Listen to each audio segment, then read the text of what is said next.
Okay, before anyị na-enye mmadụ script ka a na-akpọ edemede iji mepụta ihe ejije anyị ga-ebugodo ụzọ wee cheki onye ahụ ma ọ ga-enwere ike metal ihe anyị chọrọ ime ya interpret to the exact role anyị need or exact character ga-esuit ihe anyị na-aga ime ka na-akpọ ejimeje.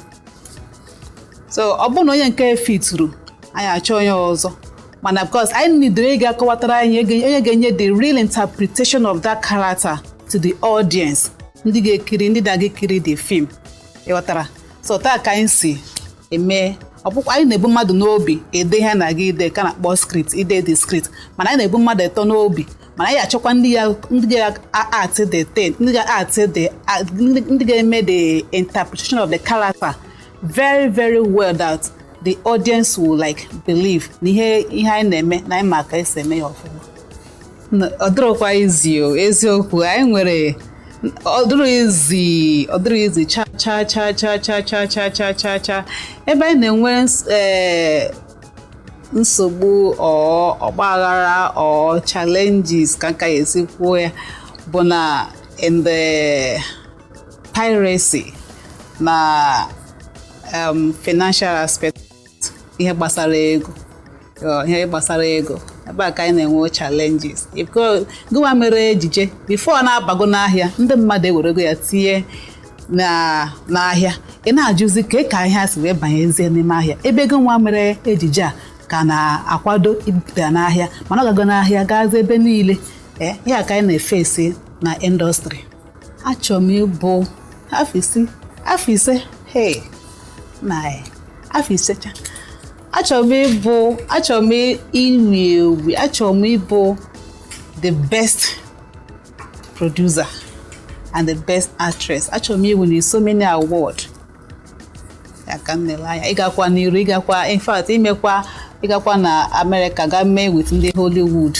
Achọrọ m ịga beyond Hollywood to Hollywood. Ọfụma nụnụ nke a na-aga ime nke Igbo by next month of October.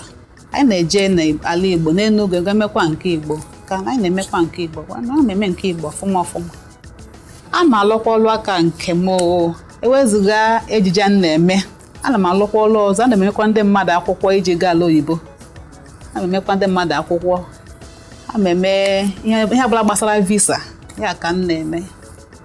Ndọli abụrụkwa obere ndọli ndọli abụrụkwa obere ndọli a na-adọlikwa ịdọli na ka ndị indọstrị wee dọlikwa na biznes m na-emekwa ọ bụrụkwa obere ndọli mana amakwa ka m si eme ha na-abụọ.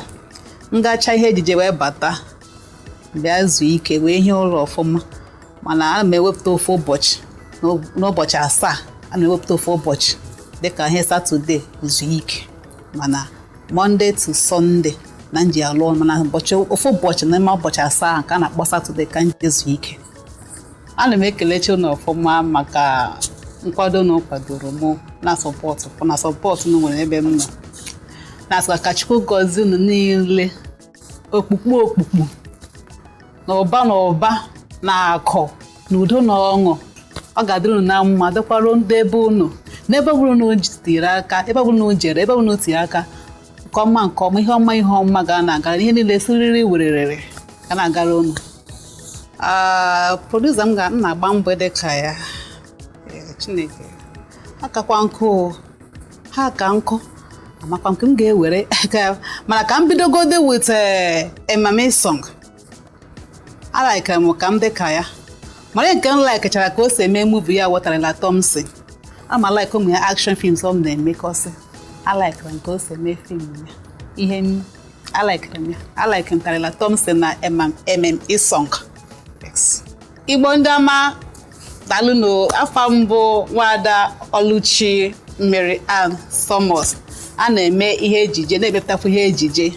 Ọ bụrụ na anụbeghị ha na-akpọ isi mbido gaa n'okoro gaa kirie isi mbido maka na ebe a ka na-akwapụta Igbo. Ọ bụrụ ma ka esi asụ Igbo Chineke nna ọ dụrụkwara izu ndị a mere m wee Igbo ma amara ka esi asụ tata isi mbido ekele m unu daalụnụ Chukwu gọzie unu gosi unu okpukpe